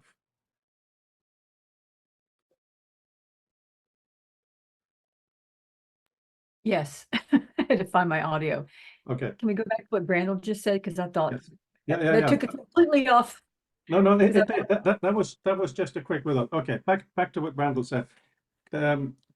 Andrew, don't have a heart attack. I'm not suggesting, and no one here is suggesting, that we pivot now to a primary voice interface at all. That is not what this is about, okay? This is about 2 things, and Dini and Brandel and Andrew, if you disagree with me, obviously say so. The first of all is writing a script as though we're walking this through. It's the cheapest prototyping possible. It's just to see inconsistencies, like the whole notion of the little envelope heading, that came out of writing the script. It may be wrong, now we can discuss it, right? That is the primary thing. Adam is really excited about voice. He may experiment more. If we get to a point where, Andrew, you feel you can start implementing this based on what's available, we'll do that. But this is not like another ton of bricks on your head. Gotcha. Yeah. A voice interface is iffy if I can get it done in time. It's possible, maybe. I don't know. It wouldn't be able to do everything that gesture could. If you're using it for like sending prompts for asking what words mean and stuff like that, maybe we link it up to a ChatGPT or something, and it can be useful for feeding information back and forth. I could maybe see that working. Having just the sort of audio assistant giving you a tutorial that isn't actually getting responses from the user, just kind of like, here's a guided tour, okay, you're on your own. That sounds feasible. But it kind of depends on what scale we're going for in the end. obviously there's a lot of other stuff you guys have asked for first, so I'm just sort of putting them in order of priority. No, that's perfect. And a few things on that. First of all, um, and this is going back to what you really highlighted, Randall. When it comes to mastering words like that, pardon my French, I'm a bloody Benetton ad, right? For me, integration of different kinds of people is absolutely crucial. So please don't think I was trying to wave it away. And if we actually do something with a voice introduction, I will be happy if there are several voices, like you suggested, they represent different things. You know, these are not something that I'm flippant about. It's more that I was trying to get to the point of the script helping us. So please, all of us, if we do add voice to this, we will not do it superficially, right? We will think through it. We will discuss it with different kinds of people, and we'll do it right. It is just too important because there was a great article, I'm sure most of you have seen it, of how iPads are reviewed by reviewers who hate the OS, but users love the OS. The logic of this long article is that people who use iPads often have been brought up on tablets. So that is A, what they're used to, and the limitations don't affect them because they don't know anything beyond, which is using a computer. But the reviewers tend to be more technical and have used the computer. We cannot afford to present XR environments that feel in any way limiting to the user. And I'm going to use that word again. All types of users must be able to go into our system to feel mastery. We will find a better word, absolutely. But the notion of the user coming in and not being patronized, nor feeling this is something for others, is absolutely crucial. Because so few people are working on this aspect of working in XR that even though it's just, you know, us little guys, obviously not counting you, Bradley, you're giants, identity and how people fit is what this is.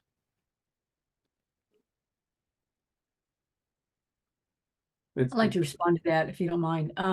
That's a good point. And I think I watch my students in the classroom all the time with what they use for technology. And they're very good at using the iPad to design, and they're using iPhones to do things that, you know, I use like big computers. And I won't get rid of this 24 and 27-inch Macintosh over here because I still use the old Photoshop and Illustrator because I can do what I need to do in a big screen, right? And I own the damn stuff. I don't have to rent it every month. But so people know what they know, but they don't know what's there. One more example is the fact that when we use our phones to actually talk to people on the phone, it breaks up. It's a terrible experience. The iPhone, whatever phone you're using, Android, is not meant to talk on the phone. And people who didn't grow up with landlines have no idea what it's like to talk clearly without having to go, can you hear me now? So what I'd like to think we're doing is not limiting and actually informing the possibilities that exist so that people aren't stymied by what's offered them. And I like I want to go on record. There's people like me that love the Mac OS, that love iPads, but I also have 85 other Macintoshes and desktops that I think are just as good, right? So I think it's a stereotype. I think that person that you were talking about is ignorant. You know, it's not the way all of us think. I don't think it's our job to narrow people. It's to expand, right? We're expanding people's minds, blowing their mind. Yeah, we absolutely agree on that, Deanie. I think the whole notion was just, you know, what products are actually for. But in terms of what we're doing here, and Fabienne, I see your confetti, it's hilarious. The challenge for us is to make the system truly open. And one of them is obviously the JSON API for the visual meta or whatever, clearly open. Second thing is Fabienne's notion of lift up any component, look at what's behind it and change it. You know, that is clearly very, very important to different levels. This morning we talked a little bit about if I open up a little box in a Fabienne environment, I may not be able to deal with all the code in there, but I should at least easily find variable fields where I can change pineapple to apple if I want. to put it to my simplistic level. So to make it inclusive means, of course, gender, race, language. It always also means mentalities and modalities. Someone's more programmer, someone's more visual. This is absolutely super important. Now, in order to find out how to do that, we need to do all the things we discussed. And also, I really want to design talk. You have a document in front of you. It looks like a PDF. It's one page. What are the interactions that you would like to be possible? Right? I saw a fantastic tweet today. It may be obvious, but someone from Tana said, think about writing notes, not documents. Right? Personally, that really appeals to me. But the more we understand about what should be possible, then we can look at how that should be possible from the framing of different perspectives, right? Yeah, the whole point of inclusivity is to, as I said here, honoring a broad range of experiences and understanding, which then goes into gender, race, abilities, all these different things. But it's also what schools you get to go to, and what part of town you live in, and what your ethnic background is, and what your religious practices were growing up, and what you changed to as you got older. It's a whole lot of stuff. It's not just identity in the way that it's described narrowly, I think, in many of the departments in the US. It's about a whole lot of stuff. Yes. And also key things are things that we tend to share. Like most users will have a right and a left hand. But of course, many will have primary and secondary swapped.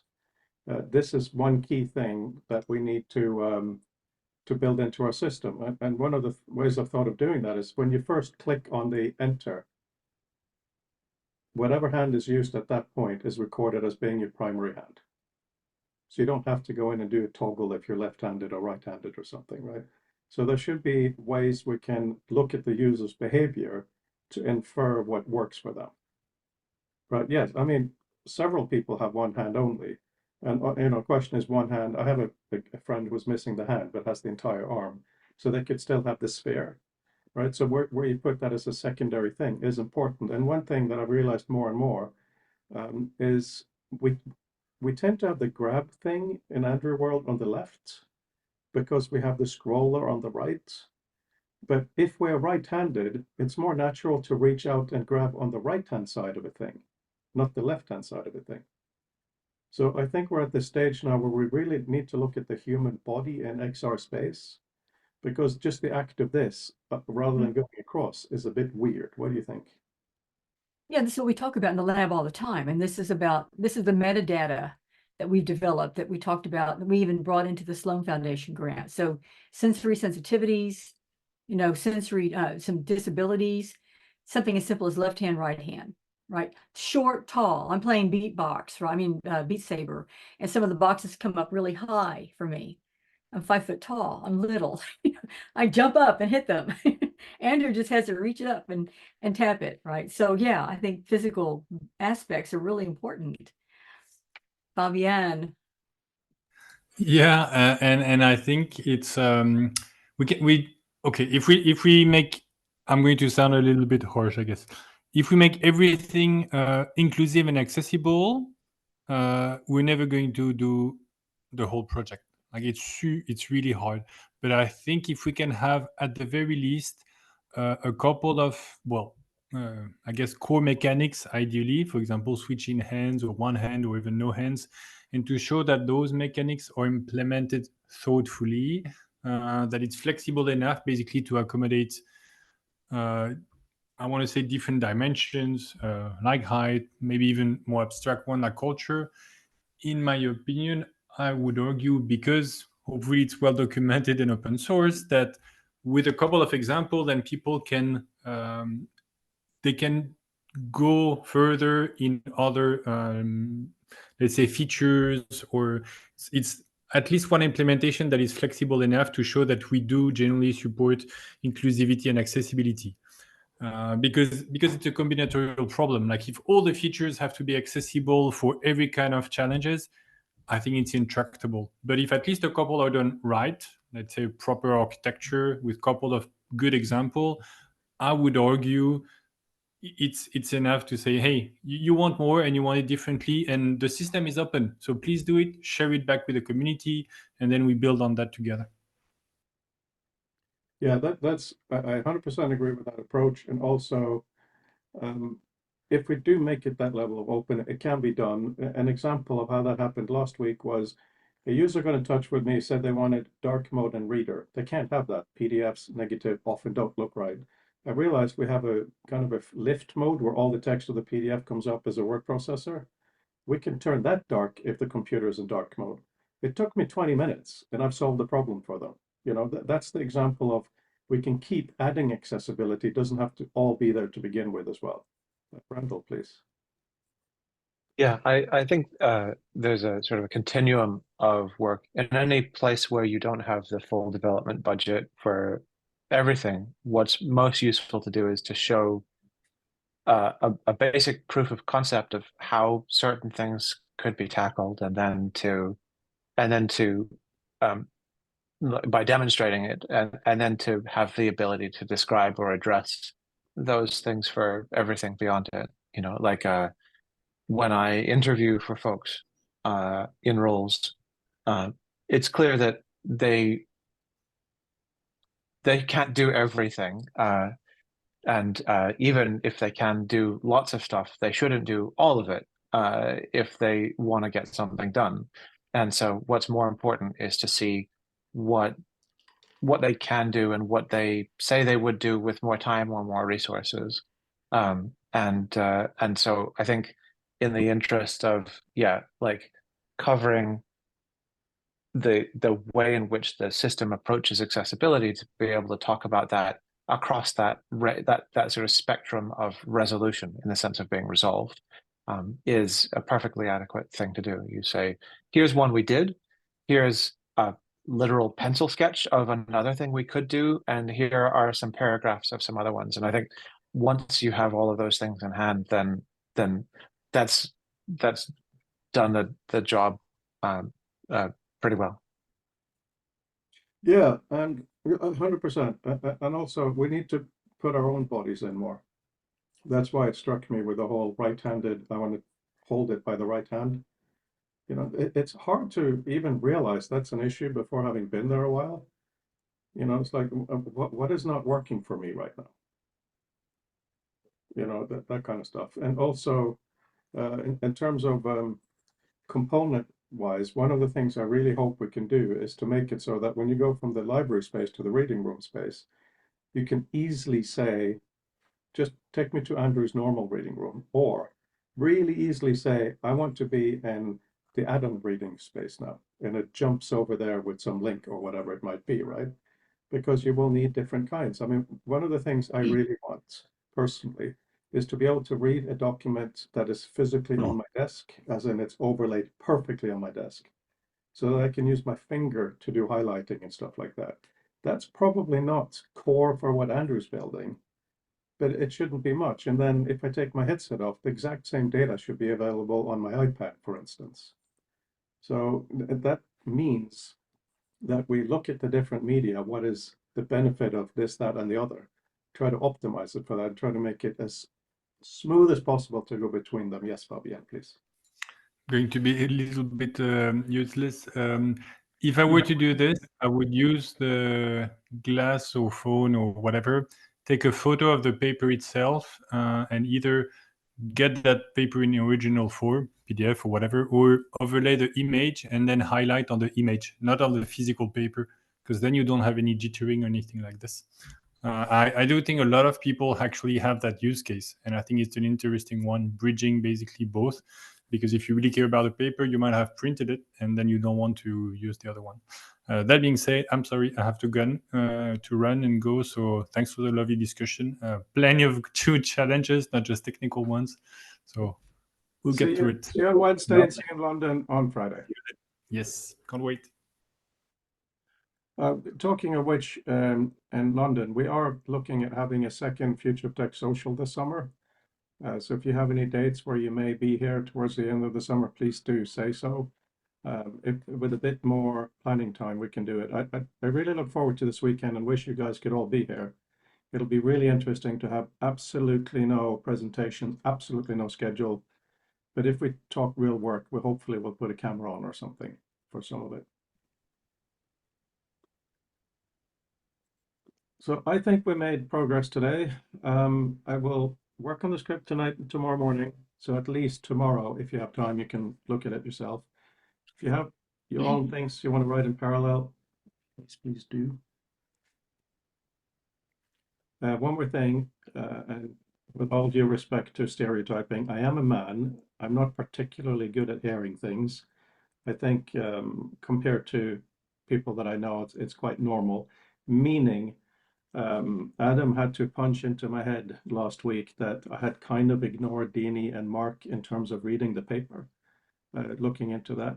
That was not on purpose. That was more, I felt we needed to look at what I then called the map view, simply because it uses the space. I didn't at all mean to ignore how we look at one document in different ways. But if there is something that someone feels we're kind of not doing, please don't keep it a secret. And if you have to repeat it to me, I apologize. Sometimes I take more than once to get it. It's hard to speak up. It is, and in the It's hard. same, It's hard for a woman to speak up in a crowd like this, and we're taught not to speak up. We're taught not to hold the floor. And I've gotten to the point where I'm older and I don't care what people think anymore. And if you call me bossy or whatever words are used for women like me, I think aggressive is another one that I hear, then I can live with that at the age of 70. It was harder at 30. It was hard at 40, got a little easier at 50. I started not to care at 60, and I really don't give a damn at 70. But I'm good at what I do. I have an expertise in a field. And there's things I don't know, and I'm happy to learn new things all the time. So I'm excited about this project because there's stuff I don't know, and I'm learning all the time. That's exciting. But the things I do know, I know really well, and I get paid good money to know them. And I'd like to be able to speak up about it and not feel uncomfortable. So anything we can do to mitigate the stress here sometimes. Because I do feel stress, and Andrew hears me about this. I leave out of these meetings and I'm just exhausted because I don't know how to speak up to this crowd without being seen as a bad person. And I keep mentioning Sloan, and I'm so tired of being the bad guy about the Sloan Foundation. But I have a responsibility, and I really want us to get this project to fruition. And it's so kick-ass. It's so cool, and I appreciate being involved in it. It's opening up doors for all of us that are involved. And yeah, I'm female, so we both have our gender issues. And I also don't see myself as straight female. I'm a little bit on the continuum. You want to be honest about it. So. thank you for saying that. I have a very strong mother, so I have a problem with a lot of the gender issues in the world because I cannot see them. And I acknowledge that I can be blind to them completely. But from many friends, I have been taught different. In this community, it is like any community of diverse minds, forgetting everything else, it can be difficult to hear, especially when something is repeated because it wasn't heard the first time and we think it's just a repetition. Yeah, it's not always easy. Well, I love everybody to death, and I'm looking forward to moving forward. And thank you, Brandon, for being here today. It's unusual to see you on a Monday. I've been shooting for WWDC. It's kind of a meat grinder. So, yeah. Hey, so if there's something you think we should be reading, I'd love to take suggestions. I keep pulling from the past. We got Doug Rushkoff maybe coming to our symposium. Be fun to look at something Doug has said, to prepare for the conference even. So if there's something people want to hear or to look at and review, I'm all ears. All right, everybody. Bye. Hang on, Andrew, there's no lab meeting today. We have about two minutes left before I know you need 5 minutes to get. Let me just ask you, Dini, what other than, I think you're getting, from your side, getting better at telling me to shut up, which is good. I think I'm also getting a little better at understanding when I'm talking over you. In addition to that, is there anything that I or we can do to make this more pleasant? Because these meetings have to be pleasant if we're going to be successful. Of course, there will be a lot of hard discussions and disagreements, but we must leave them feeling nice. What can improve? Well, I think it's interesting that you mentioned that Adam was talking about how we didn't talk much about the paper with Mark and and I always love it when I'm championed by people, but I get tired that I'm having to be championed by my colleagues. And I want to say this, I'll say something and it gets maybe washed under, and then I will hear Adam say, hey, that's a good idea. And then you like it. This happens I know if Adam, Brandel, Fabienne, or Leon like something, I know it's going to fly. If I don't have their support, one of them, if not more of them, I know that whatever I just suggested is not going to fly at all. And I just want to put that out there. And that is true. So when Brandel says yes, I'm like, yay, he's going to listen to me. And that makes me uncomfortable. So that Same. is I think that leads to a very important point, which is, I think it is very, very important to praise people. If we like something someone has said or done, it is not an interruption. It is really important to say it, because we need to feel what works, right? It's easy to say, oh, I don't agree, in different communities, because what does that do? It gives us a little bit of armor, right? So let's say Brandel has said to me a couple of times that, oh my God, this aspect of visual meta is brilliant, or this is nice, or I approve, or whatever. If he then says, this bit just doesn't make any sense, there is an equation in there. There's like, hang on, here's someone who cares. What do you mean? But it's very easy because we're online and we're many people to only say, oh, it's only important to criticize, so to speak. I guess that makes sense, right? Nothing. Well, it's hard. I think in this kind of situation is a hard communication method. I mean, we've been teaching in it for since 2020, hardcore, but before that even. And it's hard to do online. Face to face is so much easier. I can't see your entire body. I can't really see your face closely to see your responses. It's hard. And I try really hard verbally to say to Mark, because I think Mark is brilliant. And I tell him all the time in Slack, you're so smart. Thank you for doing this. Thank you. Acknowledging him all the time, because I think he needs that. We all need that. I tell Andrew how much I adore him and how brilliant he is. Right. So I think it's important that we say these things to people. And we do this in the lab all the time, in our lab. So, and even if you don't agree with something, just say, that's an interesting idea. Let's talk about that. What do other people think? And to give credence to at least a possibility of that idea. It's just some basic ways to communicate in this environment, which I think is going to be different than this weekend when you're all together. It's going to be fun. We're going to get very drunk. Well, okay, well, that too, but whatever. All right. So thank you, everybody. Andrew, there is no lab meeting today. You are free to play and the weather's gonna be lovely, so enjoy. Yeah, it's all good. And I can't wait to see the script, and thank you for doing that, Rhoda. That's a good thing. Yeah, it's hopefully something we can argue around, so at least we can see something concrete, say, hey, we do that, and that's useful. Well, I think we're going to act it out on Wednesday in the lab. We'll act out the whole thing step by step. So we may not have a complete answer to you for you on Wednesday at the meeting, but we're certainly following that when Andrew and I are together, walking through it. That'll be helpful. Yeah, no, it's an exciting time. For pointing at things, Andrew, just a very quick thing. I don't know if you've played, Andrew, with the outline and the outline feather or outline blur in Troika, but it's a really great way of making something literally glow. And you can animate those things to be able to pull those things up. I use it for shadows, but you can also use it for glowing. And so it in order to be able to pulse and draw attention to things, then it could be a pretty effective technique. That's a cool idea. Yeah, I've messed with the outline, not so much the blur. The outline lags rather aggressively if you use it too much, but say like putting it on just a period for like a glowing dot, that's a great idea.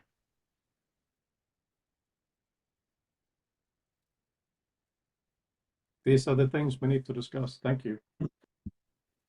All right, see you all on Wednesday. Bye for now. Bye, thank you, everybody. Bye.